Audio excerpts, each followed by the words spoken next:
Welcome back, everyone. Today we will be reading Book 20, so let's get into it. Book 20, How God Sent Omens of the Wrath to Come.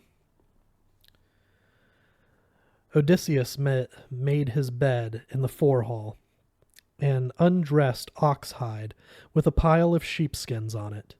The sheep had gone down the throats of the uninvited guests. Eurynome tucked a cloak around him, and he lay there wide awake, pondering his plans of vengeance. He heard the women go out giggling and joking to pair off with their lovers as usual. He felt as fierce as a bitch standing over her litter of pups, snarling and growling at someone she does not know, and ready to fight. So his heart growled in him at their shameless ways.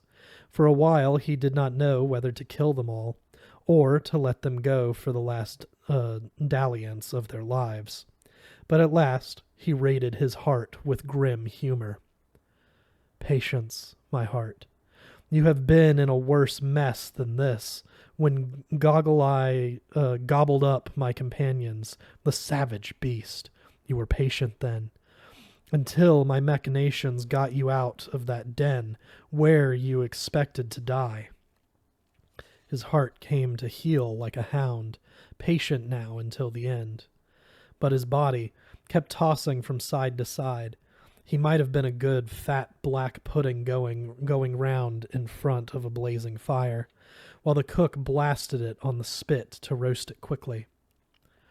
As he rolled over and over, thinking how he could get his hands on that shameless crew, one against many, Athena came down from heaven and stood by his side in the shape of a woman, saying, "Why are you wakeful, poor fellow?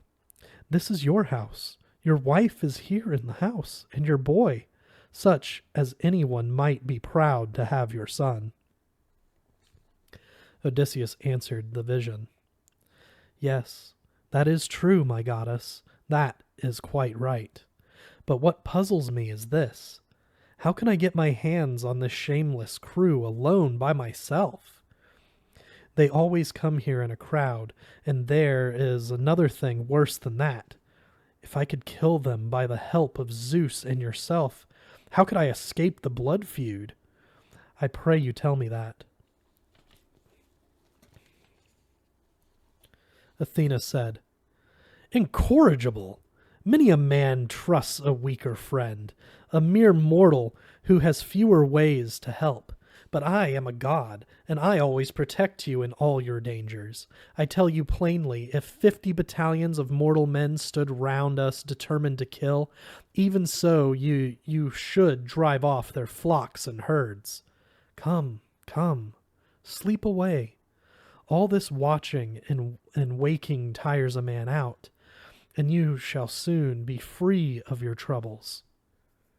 While she spoke, his eyelids drooped in sleep, and the goddess returned to Olympus. But while sleep held him fast, and as it soothed his heavy limbs, soothed also his heavy heart, his faithful wife awoke. She sat up in her bed weeping, and when the tears brought some relief, she prayed aloud to Artemis. "Artemis, queen and goddess, daughter of Zeus, pierce my heart with an arrow now and let me die. Or let the storm wind snatch me up and carry me through the air and drop me at the mouth of the roaring ocean stream." Did not the storm wind carry off Pandora's girls? The gods destroyed their parents, and they were left orphans. But Aphrodite fed them with cheese and sweet honey and delicious wine. Hera gave them beauty and good sense above other women. Holy Artemis made them grow tall. Athena taught them skill in women's work. Then Aphrodite went to the Olympian heights and made her petition to thundering Zeus, for he knows all things, both what is fated for men and what is not. She begged Zeus to arrange a happy marriage for the girls, And while she was there, the snatchers snatched them away and delivered them to the cruel avengers to look after. If only the Olympians would make away with me so, or if Artemis would pierce me with her arrows. Let me once more see my husband before my eyes, and then be laid in the earth with my sorrow. But let me not gladden the heart of a lesser man. Sorrow can be endured, even when the days are passed in tears with a broken heart, so long as sleep comes in the night. For sleep brings forgetfulness of all things, both good and evil, as soon as the eyelids close. But I am haunted by cruel dreams. This very night one like him slept by my side, just as he was when he left me that day, and how glad my heart was. I thought it was no vision of my dreams, but flesh and blood at last. As she said this, the day dawned in a golden glow. Odysseus heard her sorrowful voice, and in his dreamy half-consciousness, he seemed to see that she knew him and stood by his side. He gathered up his bedding and took it into the hall, where he laid it upon a chair. Then he carried the ox hide into the courtyard, and lifting up his hands, prayed to Zeus. O Father Zeus, if it has been the gods' good will to bring me home over sea and land, after visiting me with sore afflictions, let one of those now awaken, in this house speak a word of meaning, and here, without let, Zeus give me a sign. Zeus all-wise heard his prayer. At once came a thunderclap from radiant Olympus, out of the clouds on high, and brought joy to his heart. The word of portent came from a woman grinding horn in the mill house close by. 12 women used to keep the millstones running, to grind wheat meal and barley meal, the marrow of men's bodies. The marrow of men's bodies. The others had ground their portion and gone to sleep, but one was still at it, the weakest of them all. Now she stopped her millstone and gave the sign which her master prayed for, crying out, O Father Zeus, King of kings and Lord of lords, there was a great thunderclap out of a starry sky, with not a cloud to be seen. Truly this is a sign from heaven for someone.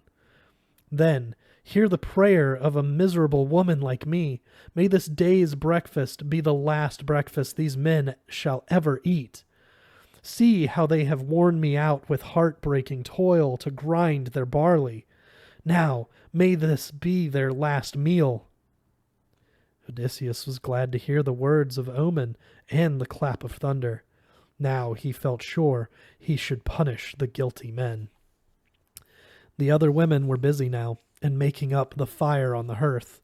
Telemachus rose from his bed and dressed. Then he slung the sword over his shoulder and slipped his lissom feet into his boots and took a good sharp lance in hand. And as he came out of his room, he called for Euclea.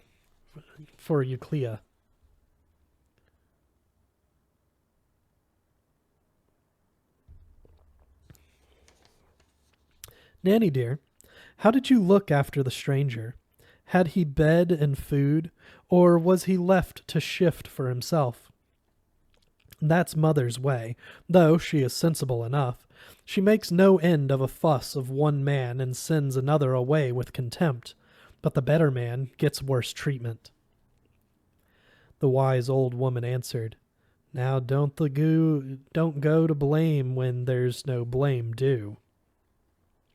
He sat down, he drank his wine as long as he liked, and said, he sat down, he drank his wine as long as he liked, and said he wasn't hungry, for she asked the question. When he turned his mind to sleep, she bade the maids lay the bed for him, but not he. Said he was used to roughing it, wouldn't lie on bed and blankets, but slept on a raw cowhide and sheepskins in the forehall. We tucked him in with a wrap. On hearing this answer, Telemachus went through the house, still holding the spear, and his 2 dogs went dancing about him. He passed out on his way to the marketplace, and Euryclea called to the maids, "Wake up, lasses! Get to work and sweep out the place and sprinkle it. Lay the purple rugs on the seats. Some of you wipe over all the tables with your sponges, and wash out the mixin' bowls and drinkin' cups. Some be off to the spring for water, and don't dawdle on the way. The company will soon be here. They'll be early enough today when they are all keeping holiday." The maids were not slow in obeying. 20 of them set out for the spring, and the rest made the house tidy. The men servants now came in and chopped wood. By and by the maids came back from the spring, and after them the swineherd with 3 of his best fat pigs. He left the pigs feeding in their sty, and asked Odysseus quietly, "Stranger, are the people looking after thee better, or are they as bad as ever?" Odysseus answered, "May God punish them for their outrageous doings in other man's house. They have not a scrap of shame in them." As they were talking, Melanthios, the goat herd, came in with his best goats for dinner. 2 underlings were with him. He tied up the goats under the porch, and at once began railing at Odysseus. "I see you're going to be a nuisance again with your begging, man. You had better get out while you can. I surmise that we too shall not part without a taste of fisticuffs, for you play the beggar without rhyme or reason. Are there no other dinner tables in the town?" Odysseus made no answer.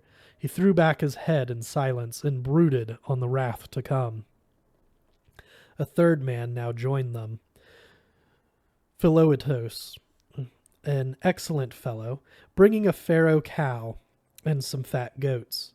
They had come across by the public ferry. He tied up his animals under the porch, and turning to the swineherd said, "Who is the stranger come to our house, swineherd?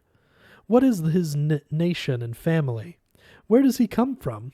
Poor man, looks like one of the real quality, but surely the gods do plague unhappy mankind when they spin out trouble even for the quality."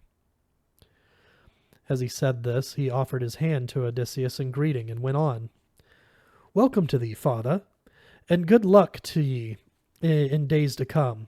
Just now thou art far from happy. O Father Zeus, thou art most cruel of all gods. Men are thy offspring, but thou hast no pity for them. To bring them acquainted with pain and tribulation. I fell of a sweet when I saw that, and the tears came into my eyes thinking of the master. I doubt not he's dressed in rags like thine and wandering through the world, if he is still alive and sees the light of the sun. But if he is dead and gone, alack a day for my good master, who set me over the cattle in Cephallenia, when I was a slip of a boy, and now they breed a fair miracle. Else how could a man see the broad-faced beasts sprouting up like stalks in a wheat field? But these foreigners make me drive 'em in for their eating. They care not a jot for the young master here in the house. God's wrath doesn't make them tremble. What they mean is to parcel out all his goods forthwith, now the master is away so long. I keep turning it over in my mind. It's a bad job while the son is alive to march off with my cattle to another country and foreign masters, but it fairly makes a man sick to stay here and look after the beasts, with foreigners laying down the law. A wretched life. I'd have made off long ago and taken service with some other squire, for life's not worth living here. But I can't help thinking of the poor master who might come back, who knows, and make a clean sweep of the lot of 'em." Odysseus answered, "Drover, you seem an honest fellow and no fool, and I can see myself that you know what is right and proper. Therefore I tell you and take my solemn oath upon it. Zeus be my witness in this hospitable table, and the hearth of Odysseus, to which I have come for protection, that you will be here when Odysseus will return. And you will see with your own eyes the death of those wastrels who lord it in this place. The drover replied, May Cronion bring it to pass, stranger. Then let's know what my strength is, and how my hands play up. While they were talking thus, the pretenders were discussing how they could murder Telemachus, but they spied a bird on the left, an eagle flying high with a trembling dove in its claws. So Amphinomos said to the others, My friends, this plan will not run smooth, this death for Telemachus. Never mind, don't let us forget our dinner. This suited them all very well, and they went in. They made the seats and benches comfortable with rugs, and some of them killed the great sheep and goats. Others killed the fat pigs and the cow. They broiled the tripes and chitterlings and sent them round. They filled the mixing bowls with wine. The swineherd served the cups. Bread was brought in baskets by the excellent Philetios. And Melanthios poured the wine. So the company fell to. Telemachus carefully chose a place for Odysseus and put him within the great hall beside the doorstone, with a ramshackle old chair and a small table. He provided him with a plate of tripe and a good mug full of wine, saying aloud, Sit there now among the gentlemen and drink away. I will protect you from rudeness and violence, for this is not a public place, but my father's house, and he got it for me. So I request you, gentlemen, to control your tongues and your hands if you wish to avoid a quarrel. It astonished them all to hear this bold language, and they bit their lips.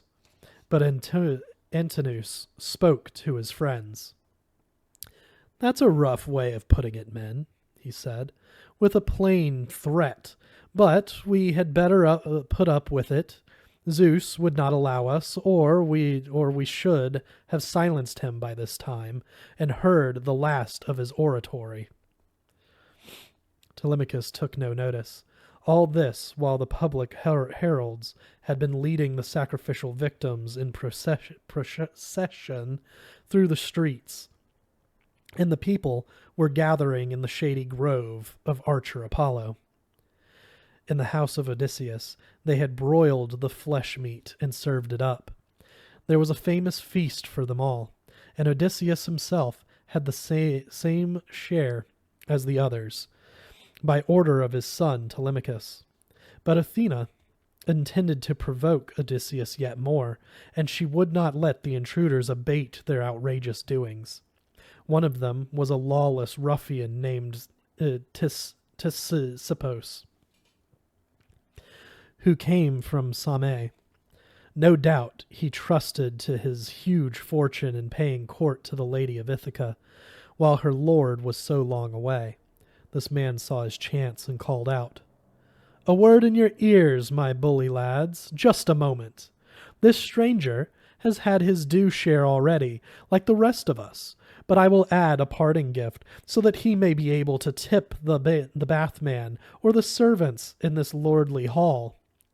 And picking up a cow's foot out of the basket, he threw it straight at Odysseus. But Odysseus saw it coming and dodged it neatly by a slight movement of the head. Bang went the hoof against the wall, and Odysseus smiled grimly to himself. But Telemachus said, ironically, That was a good notion of yours, Tisippos, to miss him so neatly. But stay, I see he dodged it himself. If not, I would have run you through with my spear, and your father would have been burying you instead of marrying. So I warn you all not to indulge in violence here. I am no longer a child, but I see what goes on and know all about it. both good and bad. We have to put up with this kind of thing. Sheep slaughtered and wine guzzled and bread swallowing down, because it is hard for one to control many. But I beg you to stop all this malicious damage. If you really mean to kill me outright, I should prefer that. It would be much better to die than to look on every day at violence, strangers knocked about, and women dragged all over the place in this indecent way." They had nothing to say to this, but after a long pause, Agelaus, Demonstrides, said, "My good friends, that is quite fair and proper, and no one has any right to object or feel annoyed. Leave the stranger alone, and all the servants in the house of my lord Odysseus. But I should like to say something with all due respect to Telemachus and his mother, and I hope they will take it in a friendly spirit. So long as any real hope is left that Odysseus would return home, there was no harm in waiting and refusing those who offered themselves in marriage. That was much the best thing if Odysseus did return and put in an appearance. But now it is clear that he will never come. Just sit down and have a quiet talk with your mother. Tell her to take the best man who offers and the most liberal, that you may enjoy your patrimony in peace and plenty, and someone else may give her a home." Telemachus answered, "I swear to you, Agelaus, by Zeus and by the sorrows of my father, whether he be dead or wandering somewhere far from Ithaca, that I do not try to delay my mother's marriage.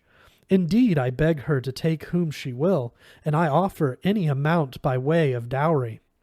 But I should be ashamed to lay down the law and turn her out of doors if she does not want to go. God forbid." The gallants roared with laughter to hear this, and could not stop, for Athena had sent her wits astray. But the laugh turned into a grimace, and see! Their plates were messed with blood, tears streamed from their eyes, their minds foreboded mourning. Theoclymenos, the seer, cried aloud, "Ah, miserable creatures, what is happening to you? Night is wrapped about your heads and your faces and your bodies down to the knees. There is a blaze of lamentation. Tears roll down your cheeks. Walls and panelings are bedabbled with blood. The porch is full of phantoms. The courtyard is full of phantoms, hurrying down to Erebos. In the dark, the sun has perished out of the sky, and a thick fog spreads all over." They laughed loudly to hear this, and Eurymachus said, "The stranger is dazed because he doesn't know our part of the world. Look sharp, young fellows. Take him out, and show him the way to the marketplace, since he thinks it is night here." But Theoclymenos answered, "I didn't ask you for guides, Eurymachus. I have eyes and ears and a good pair of feet, and my mind is all right. Nothing wrong there. They will help me out of this place, since I can see woe coming upon you, which not one soul shall escape out of all those who frequent this house, maltreating men and plotting violent deeds." So saying, he walked out of the house and made his way to Piraeus, who welcomed him gladly. But the gallants laughed and nodded and began to tease Telemachus about his guests. "My dear Telemachus, there never was anyone more unlucky in his guests. First you hunt up his vagrant and bring him in. All he wants is something to eat and drink. Can't do a stroke of work or trail a pike. He's just a burden to the earth. And here's another, gets on his feet and plays the prophet. If you'll follow my advice, it will pay you. Let's bundle the pair of them into a ship and send them off to Sicily. where they will fetch a good price." So they railed unabashed, but Telemachus took no notice of their talk. He looked to his father in silence, biding his time till he should get his hands on the shameless crew. Penelope had put a seat opposite the door, and she heard all that was said. Laughing and talking, they got ready for their meal, with victuals of the best and plenty, after slaughtering all those animals. But no supper could have been more unpleasant than that which a goddess and a strong man were soon to set before them, in return for their unprovoked machinations.